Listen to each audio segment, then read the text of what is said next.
பார்வோனை வென்று நான் மாட்சி உறும்போது நானே ஆண்டவர் என்று எகிப்தியர் உணர்ந்து கொள்வர்.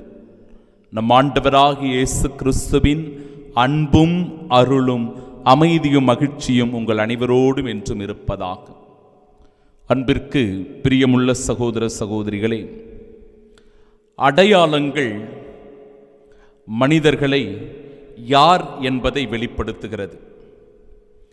இந்த சமூகம் சில அடையாளங்களை கொடுத்திருக்கிறது. மனிதர்களாகிய நாம் நமக்கென்று சில அடையாளங்களை உருவாக்கிக் கொள்ளுகிறோம். சில நேரங்களில் இந்த சமூகம் தருகின்ற அடையாளங்கள் ஒரு தீமையான அடையாளமாகவும் மாறிவிடுகிறது. சாதியின் பெயரினால் இருக்கின்ற அடையாளங்கள் தீமையான அடையாளங்கள். சாதியினை தூக்கி வைத்து பெருமை பேசுகின்ற அடையாளங்கள் தவறான அடையாளங்கள். மொழியின் பெயராலோ இனத்தின் பெயராலோ அடையாளங்களை தேடிக்கொண்டு அதிலே அரசியல் சூழ்ச்சிகளை செய்து கொண்டிருக்கின்ற பிரச்சனைகள் எல்லாம் தீமைகள் என்பதை உணர்ந்து கொள்ள வேண்டும். இத்தகைய அடையாளங்களை தேடுகிறவர்களாக நாம் இருக்கக்கூடாது. சாதியின் பெயரால், அரசியலின் பெயரால், கட்சியின் பெயரினால், மொழியின் பெயரினால், மதத்தின் பெயரினால் நாம் ஒருபோதும் அடையாளங்களை தேடுகிறவர்களாக இருக்கக்கூடாது. மாறாக நம்முடைய அடையாளம் எப்பேற்பட்டதாக இருக்க வேண்டும் என்றால், நம் அடையாளம் அன்பின் அடையாளமாக, மகிழ்ச்சியின் அடையாளமாக, பகிர்தலின் அடையாளமாக, இரக்கத்தின் அடையாளமாக, ஒற்றுமையின் அடையாளமாக இருக்க வேண்டும். இது எப்படி ஃபாதர்? இதற்கு உதாரணம்தான் இன்றைய நாளினுடைய இறைவார்த்தை.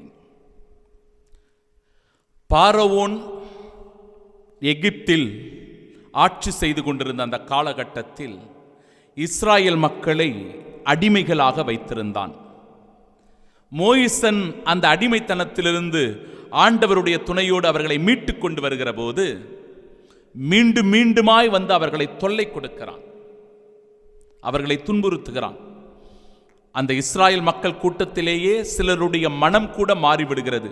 சில பேர் சொல்லுகிறார்கள், எகிப்தில் சவக்குழிகள் இல்லை என்றா நீர் எங்களை இந்த பாலை நிலத்தில் சாவதற்கு இழுத்து வந்தீர்?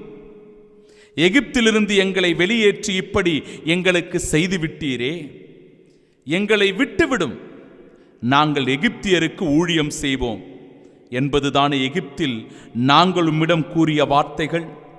ஏனெனில் பாலை நிலத்தில் செத்தொழிவதை விட எகிப்தியருக்கு ஊழியம் செய்வதே எங்களுக்கு நல்லது. இவர்களுடைய அடையாளம் எப்பேற்பட்ட அடையாளமாக இருக்கிறது என்றால், அடிமைத்தனத்தின் அடையாளம். அடிமையாக இருப்பதே எங்களுக்கு மேல், நாங்கள் இப்படியே வாழ்ந்துவிட்டு போகிறோம்,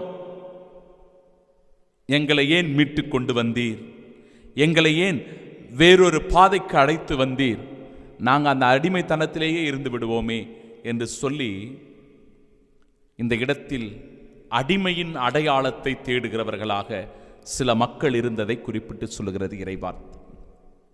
ஆனால் மோயிசன் அவர்களை வெற்றியின் பாதையை நோக்கி அழைத்துச் செல்கிறார், அவர்களை இறைவனை நோக்கி அழைத்துச் செல்கிறார், நம்பிக்கையின் பாதையில் அவர்களை வழிநடத்துகிறார். பாருங்க, அஞ்சாதீர்கள், நீங்க ஏன் புலம்புறீங்க, நீங்க ஏன் கவலைப்படுறீங்க, அஞ்சாதீர்கள், நிலை குலையாதீர்கள், இன்று ஆண்டவர் தாமே உங்களுக்காக ஆற்றும் விடுதலை செயலை பாருங்கள்.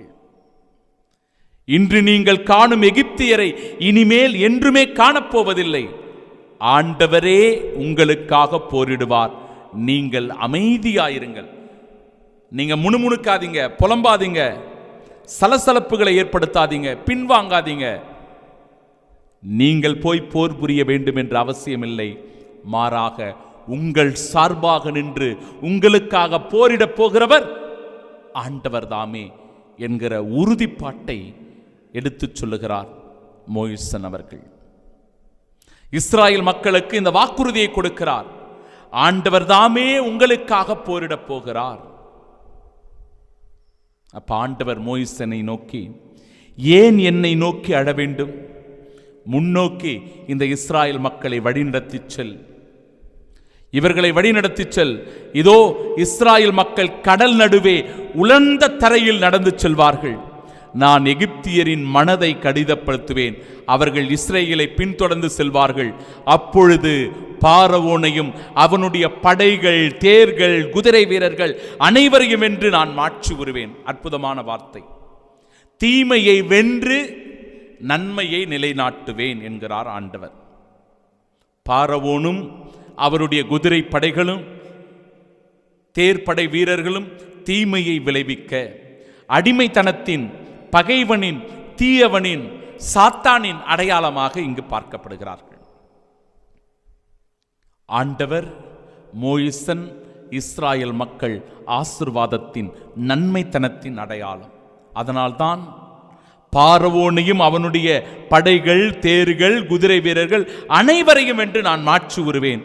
பார்வோனையும் அவன் தேர்களையும் குதிரை வீரர்கள் அனைவரையும் என்று நான் மாற்றி வரும்போது நானே ஆண்டவர் என்று எகிப்தியர் உணர்ந்து கொள்வார்கள்.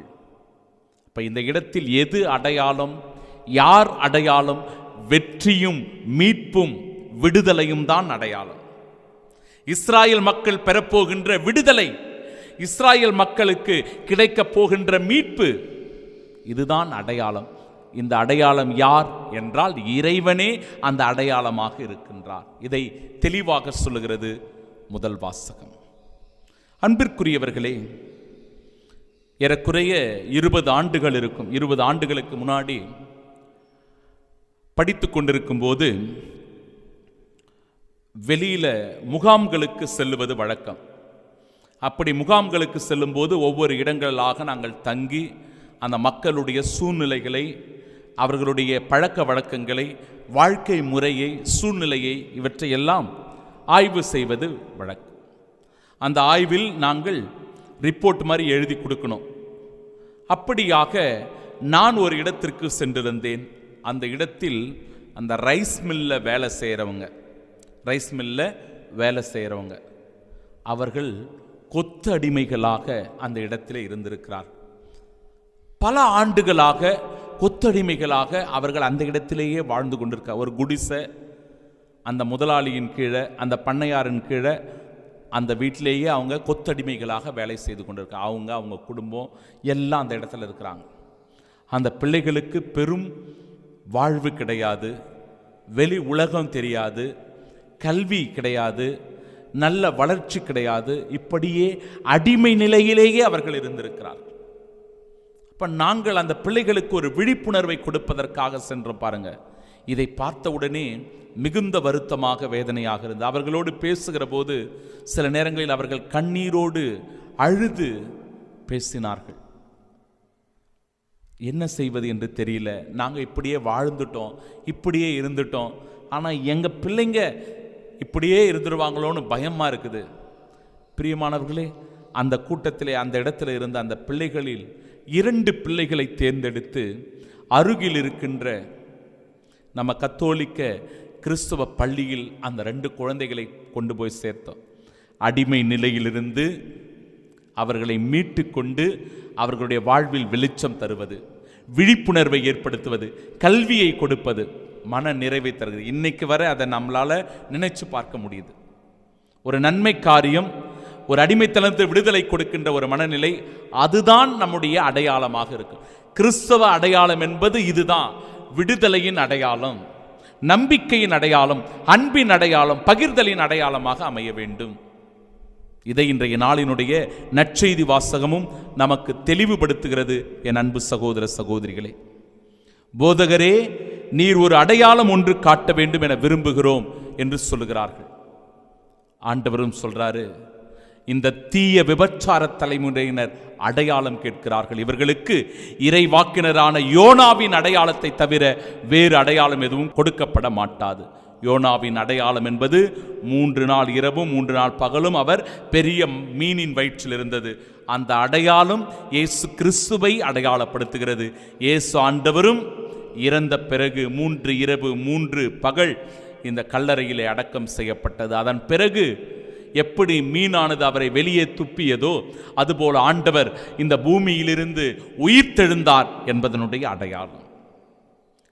இயேசுவினுடைய பாடுகளும் மரணமும் உயிர்ப்பும் தான் கிறிஸ்தவர்களாகிய நம் ஒவ்வொருவருடைய அடையாளம் என்பதை சுட்டிக்காட்டுகிறார் ஆண்டவர். அந்த உயிர்ப்பு என்பது நம் ஒவ்வொருவருடைய வாழ்வின் விடுதலையை குறிக்கிறது.